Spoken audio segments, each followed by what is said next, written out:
नमस्ते, very good evening everyone. सो आई hope आप लोगों ने हमारा जो नया सीरीज़ हमने स्टार्ट किया in regard to important questions of various legal subject, उसमें जूरिस्प्रूडेंस के 50 इंपॉर्टेंट क्वेश्चन सीरीज़ के अंदर पार्ट 1 की वीडियो को चेकआउट कर लिया होगा। जिसने नहीं किया आज ही जाके कर सकते हैं।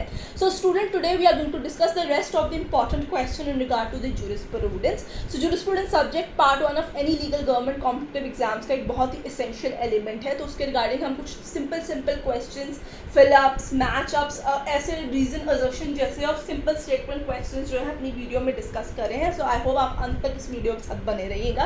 सो अगर आपको आज की वीडियो पसंद आ रही है उसे लाइक शेयर डेफिनेटली कीजिए। जिसने चैनल को सब्सक्राइब नहीं किया आज ही हमारे चैनल को सब्सक्राइब कर लीजिए।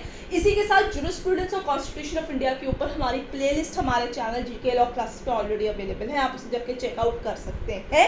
अगर आपको कोई भी डाउट है आप कमेंट सेक्शन में डेफिनेटली मेंशन कीजिए। तो आइए स्टार्ट करते हैं part 2 of 50 most important questions of jurisprudence. So हमने कल जो है लास्ट अपनी जो वीडियो थी उसके अंदर लास्ट क्वेश्चन डिस्कस किया था, who is the author of the book Republic. The answer was Plato. So इसी के तहत एक क्वेश्चन पिछली वीडियो में रह गया था जिसके साथ 25 की टैली कंप्लीट हो गई थी हमारी। वो क्वेश्चन था कि जूरिस्प्रूडेंस का ऐसा कौन सा स्कूल है, which school of jurisprudence encompasses the functional approach। तो ऐसा कौन सा स्कूल ऑफ जूरिस्प्रूडेंस है जिसके अंदर फंक्शनल अप्रोच जो है कंसेप्ट आपको मिल जाता है, समाया हुआ मिल जाता है। तो आंसर है सोशियोलॉजिकल स्कूल। सो अगर आप चाहते हैं तो उसका भी मैं क्वेश्चन बोर्ड पे लिख सकती हूँ, बट अगर आपका मिस हो गया तो आप कमेंट सेक्शन में मुझसे मांगिए, मैं वो वाला क्वेश्चन एंड आंसर आपको वहाँ कमेंट सेक्शन पे दे दूँगी। आइए आगे बढ़ते हैं, अगली चीज पे चलते हैं। Right, again a fill up question has arose in front of us। word right and duties वाला यहाँ पे right है, ठीक है। कॉन्सेप्ट है राइट्स एंड ड्यूटी का। has been derived from the dash term rectus। तो ये कौन सा वर्ड है जिसका मतलब right means rectus in which particular term. Answer है लैटिन टर्म से ये लिया गया है रेक्टस, जिसका मतलब है करेक्ट। सो रेक्टस का माने यहाँ पे मतलब है करेक्ट, ठीक है। अगला question, a duty is an fill up question है अगला भी एक्ट, ठीक है। आंसर है ये प्रीवियस ईयर का भी क्वेश्चन है ड्यूटी वाला, obligatory act. It's an obligatory act. आगे चलेंगे, ये स्टेटमेंट किसने कही है ये आपको क्वेश्चन बताना है। Right as a legally protected interest. अब ये जो आपका पर्टिकुलर स्टेटमेंट है ये किसने कही है, ये वाला क्वेश्चन जो है प्रीवियस ईयर में 2 से 3 बार आ चुका हुआ है और ये अगेन एक इम्पॉर्टेंट कॉन्सेप्ट प्ले करता है। The word is airing. आपको कहीं पे भी डाउट हो आप डेफिनेटली मुझसे पूछ सकते हैं, वहां पे मैं कमेंट सेक्शन में डेफिनेटली आपको बताऊंगी इस चीज के रिगार्डिंग। आगे चलते हैं, बढ़ते हैं अगले क्वेश्चन की तरफ।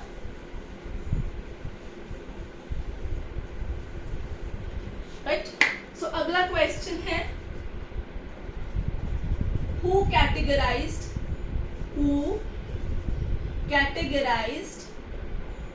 5 important elements in legal right। तो लीगल राइट के कॉन्सेप्ट में 5 एलिमेंट किसने बताए हैं। आंसर है साउंड। अब हम क्योंकि 5 एलिमेंट्स की बात करेंगे उनसे रिलेटेड क्वेश्चन देख लीजिए। Subject of a right is called, the question is subject of a right is called the person of inherence. Person of inherence, right. Next question है, object of the right is called, object of right is called, again easy to moderate questions with a mix, subject matter of right। subject matter of right. आगे चलेंगे, अगला question में पढ़ेंगे, under which article of constitution of India, under which article of constitution of India union of India and states are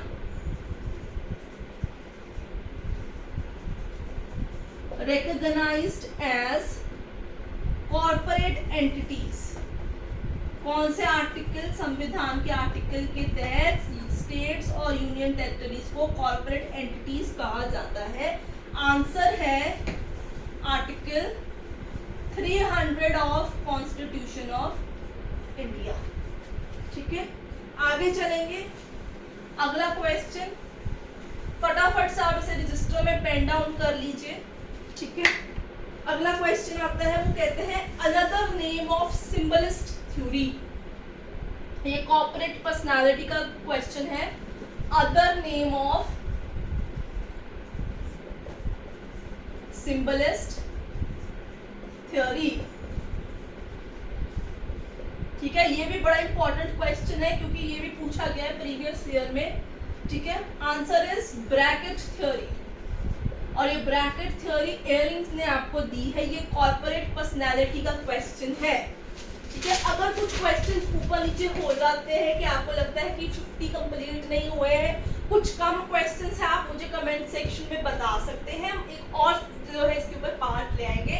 that would not be a different criteria, right. अब आगे आ जाइए, again a matchup question has came up, theories के regarding है। ठीक है, ए B C D. ठीक है, यहाँ पे थ्योरिस्ट जो है, जूरिस्ट है, उनके नाम लिख रही हूं मैं। हॉफिट, ब्रिट्स। ठीक है, यहाँ पे मैं थ्योरीज का नाम लिखूंगी।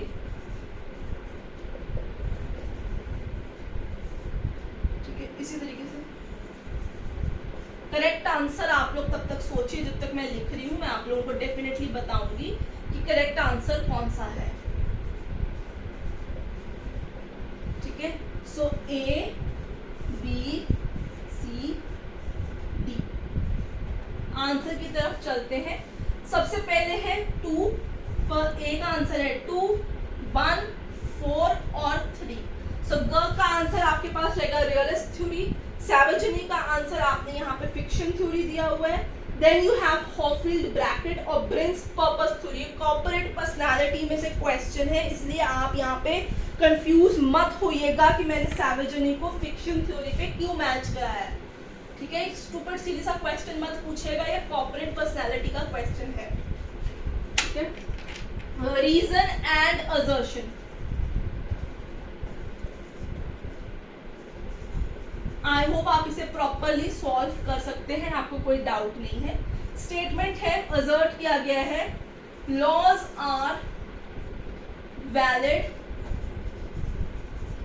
Only if they are just. This is been asserted. The reason for the assertion that has been given is the aim of law is to secure justice।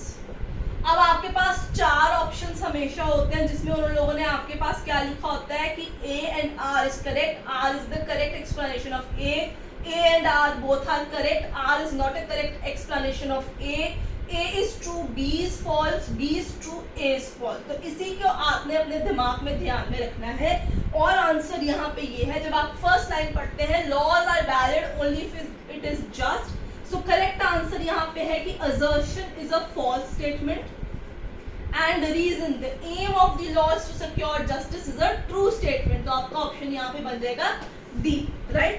अगली चीज चलते हैं, नेक्स्ट है tell about 2 main theories of legal right।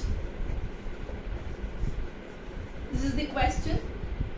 ठीक है, legal right, rights and duty वाले concept में है, 2 थ्योरीज के नाम बताइए। 3 थ्योरीज है, यहाँ सिर्फ 2 थ्योरीज मांगी गई है, interest and will. Interest and will theory. तीसरी कौन सी है, 3 थ्योरीज है इसकी, 3 है इसकी। तीसरी कौन सी है यहाँ पे, वो है आपके पास प्रोटेक्शन थ्योरी। सो आपको तीनों थ्योरीज के नाम पता होना चाहिए, तभी आप एलिमिनेशन टेक्निक जो है वो यहाँ पे लगा पाएंगे। आगे चलेंगे, अगला क्वेश्चन, नॉट अ थ्योरी। अब नॉट की स्टेटमेंट वाला क्वेश्चन आ गया, क्या इसमें से नहीं है। कॉर्पोरेट पर्सनालिटी पे क्वेश्चन है, नॉट पे फोकस रहेगा। A theory of corporate personality कौन सी नहीं है, फंक्शनल थ्योरी नहीं है। This is the answer, functional theory is the answer है। राइट स्टूडेंट्स, अब हम अगली चीज देखेंगे, जूरल कोरिलेटिव्स। तो इसके ऊपर हॉफील्ड की जूरल कोरिलेटिव्स पे डेफिनेटली आपको क्वेश्चन हर बार आता है, चाहे आप यूजीसी के पेपर में बैठिए या otherwise also majority of the time. ये एक बहुत इंपॉर्टेंट एस्पेक्ट रहता है, right, disability, privilege, duty, power, no right, immunity, liability, ये इसका फॉर्मेट रहता है। आगे चलेंगे, अब एक केस लॉ पे क्वेश्चन बात करेंगे। वो कहते हैं, case in which supreme court of India defined property as a legal concept. Property as a legal concept, ये हमारा फंडामेंटल राइट नहीं है। कौन सी अमेंडमेंट के थ्रू ये लीगल कॉन्सेप्ट का हिस्सा बन गया, आप लोगों ने बताना है। केस का नाम था Gurudutt Sharma versus state of Bihar. मैंने यहाँ पे ईयर का नाम नहीं दिया, बट आप लोगों को पता होना चाहिए। इसी तरीके से अगला क्वेश्चन आपको आ सकता है, जैसे कि मैं आपको बताती हूँ, आप लिखिए उसे। Ownership of corporeal property is general permanent inheritable right of user in thing. ये कथित बोली गई स्टेटमेंट किसने बोली है, आपको ये बताना है। स्टेटमेंट फिर से सुनिए ध्यान से, कि ownership of corporeal property is general permanent inheritable right of user of thing. So जो उसको इस्तेमाल करता है उसका वो अधिकार है। ये स्टेटमेंट सामंत ने कही थी, तो आप इसको पेन डाउन कर सकते हैं। मैंने बोर्ड पे नहीं लिखा है, मैंने बोल के ही आपको सीधा बता दिया है। सो नेक्स्ट क्वेश्चन आता है, विच theory of property is called positive theory. ठीक है, विच theory of property is called, ठीक है, पॉजिटिव थ्योरी। ठीक है, क्या आंसर होना चाहिए इसका? सो इसका करेक्ट आंसर है आप लोगों के पास लेबर थ्योरी। राइट स्टूडेंट्स, आगे बढ़ेंगे। अब मैं फिर से एक स्टेटमेंट आपको बोलने वाली हूँ, आप उसको पेन डाउन कर सकते हैं यहाँ पे। उसके बाद अगला क्वेश्चन मैं यहाँ पे लिखूंगी आप लोगों के लिए। सो वो statement again a statement based question है, यानी किसी ने कथित चीज कही है, किसी जूरिस्ट ने कही है। Interest of personality is like a security of one's physical being, privacy, honor, ... till the access to his property. So I repeat the statement. किसने ये statement कही है? Interest of personality is like a security of one's physical being, privacy, honor, ... till access to his property. It is said by Roscoe-Pound. Right, students? आपको ध्यान में रखना होगा, मैं काफ़ी आपको ऑलरेडी स्टेटमेंट्स दे रही हूँ। सो अब हम आगे बढ़ेंगे, अगली चीज़ पे चलेंगे। हमें फटाफट से वीडियो वाइंड अप भी करनी है इस चीज़ के ऊपर। सो यहाँ पे उन्होंने बात बताई है, which mode of acquisition, possession और ओनरशिप के कॉन्सेप्ट पे आ चुके हैं। Which mode of acquisition of property is called occupatio. ठीक है, आंसर है पोजेशन। ये रोमन लॉ के वर्ड्स हैं यहाँ पे, तो आपको यहाँ पे चीज ध्यान रखनी होगी। नेक्स्ट है, who said the particular statement ownership is plenary control over an object. ये किसने कहा है? ये प्रीवियस ईयर का क्वेश्चन भी है आपके पास, तो ये हॉलैंड ने कहा है। ये चीज आपको याद रखनी होगी, इनकी स्टेटमेंट्स बहुत बड़ी पूछी भी जाती हैं, राइट। अब आगे चलेंगे, नेक्स्ट है एक फिलअप का क्वेश्चन आ चुका है। There are dash mode of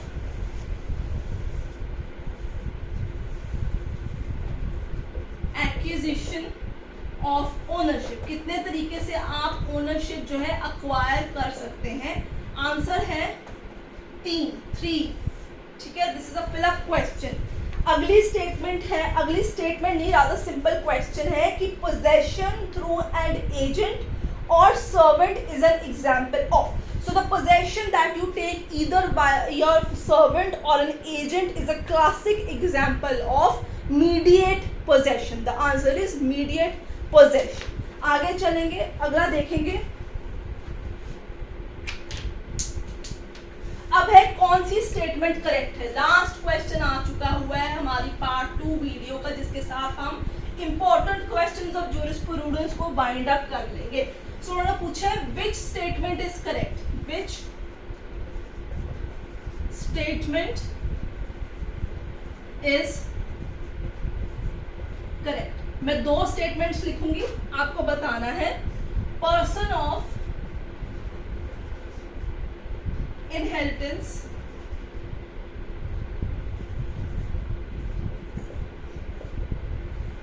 is the owner of right. Number second statement है inheritance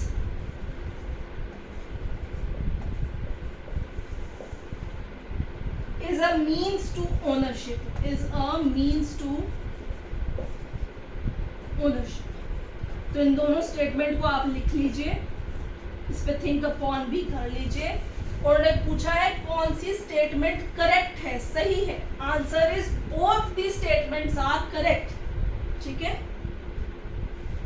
both statements are correct. Statement number 2 is correct explanation of statement number 1। ठीक है, तो ये इसका यहाँ पे आपके पास आंसर हो गया। अब एक क्वेश्चन और आप लोग लिख लीजिए, फिर उसके साथ हम वीडियो को बाइंड अप कर देंगे। क्वेश्चन है creation of a right by lapse of time is what called. So यहाँ पे उन्होंने अजीब सा क्वेश्चन लिखा है, पर मैं क्लियरली बता देती हूँ। That creation of a right by lapse of time is called what? So क्या कहा जाता है creation of a right by lapse of time, यानी समय बीत जाने के साथ जो अधिकार, जो राइट क्रिएट किया गया, उसको हम क्या कहते हैं?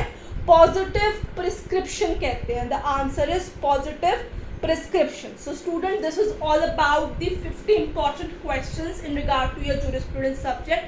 I hope आपको वीडियो पसंद आई होगी। आई है लाइक शेयर कीजिए, चैनल को डेफिनेटली सब्सक्राइब कीजिएगा। नेक्स्ट टाइम हम नए सब्जेक्ट के डिफरेंट इंपॉर्टेंट क्वेश्चंस आप लोगों के साथ लेके आएंगे। So till then keep learning.